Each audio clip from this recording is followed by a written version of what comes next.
የተከበረ ኮሎኔል በዛብህ ጴጥሮስ ያለበትን ቦታ እንደ አንድ ቀን እንኳን በእናት አጀንዳ ሰጥተህ ብትናገረን እንደ አንድ እሱን ነው። ቆይ እሱን ስለሚቆረጥ ነው አሁን ይቆረጣል። አብይ አህመድን ጠቅላይ ሚኒስትሩን እናንተ እንደነ ሙሌ ኬቤራኑ ምናምን ትባሉ ካድሬዎች መጠየቅ የነበረባችሁ ወንድማችን አባታችን መሪያችን በዛብህ ጴጥሮስ ጀግናው የት እንዳለ እንኳ በጫጉላ ሽርሽር ጊዜ አብይ አህመድ አልጠየቀም። ዛሬ ግን ለጦርነት ለመጋበዝ በደቡብ ህዝብ ልጆች ጀግንነት ወደ አምጥቶ መርከብ ለማሰር እኛን ጠየቅ ብሎ ነበር መጠየቅ አለባቸው። ሌላውስ ጀግናው ደፋሩ ፖለቲከኛው ታሪክ አዋቂው መምህሩ ተንታኙ ታዲዮስ ታንቱ ለምን ታሰሩ ብሎ የጠየቀው ሰው የለም። ታዲዮስ ታንቱ እኮ የደቡብ ኢትዮጵያ ብቻ ነው።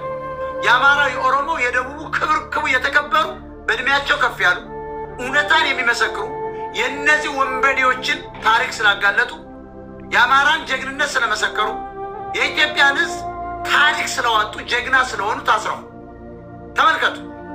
አዶናይ የተባለ ሴጋ መጂ የሚንቀሳቀስባት ሀገር ምሁራን ደግሞ ተገፍተው እንደነ ታዲዮስ ታንቱ ያሉ የደቡብ ልጆች አባቶቻችን ታስረዋል። እንደነ በዛብህ ጴጥሮስ ያለ ኢትዮጵያዊ ከነጀቱ ተጠልፎ የት እንዳለ አይታወቅም። ያንን ነበር ጠቅላይ ሚኒስትሩ መጠየቅ ነበረባቸው። ታዲዮስ ታንቱ ልጃችን አባታችን የታለ? መምህራችን አስተማሪያችን 7 ነው 9 ልጆች ጥለው የታሰሩበት ምክንያት ምንድን ነው ብሎ የጠየቀ አንድም ካድሬ አላየውም። ሆዳሞች ናቸው።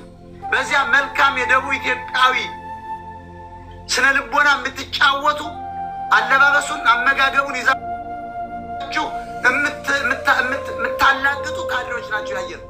አብይ ታሪካችንን መሰከረ። ሌባ ታሪክ የመሰከረ ከታሪክ ይልቅ ታሪክ ቢሰራ ወንድማችን እንዳለው ለምን መንገዶችን አላገናኘም? ለምን ውሃ አላስገባም? ለምን ሃይስኩሎችን አልጨመረም? ለምን እንደ ኦሮሞ እንደመጣው በ7 ዓመት ያለ ልማት ደቡብ ላይ አላደረገም? ለምን ደቡብ የሚለውን ቀይሮ ለምን ክልል አላደረገም?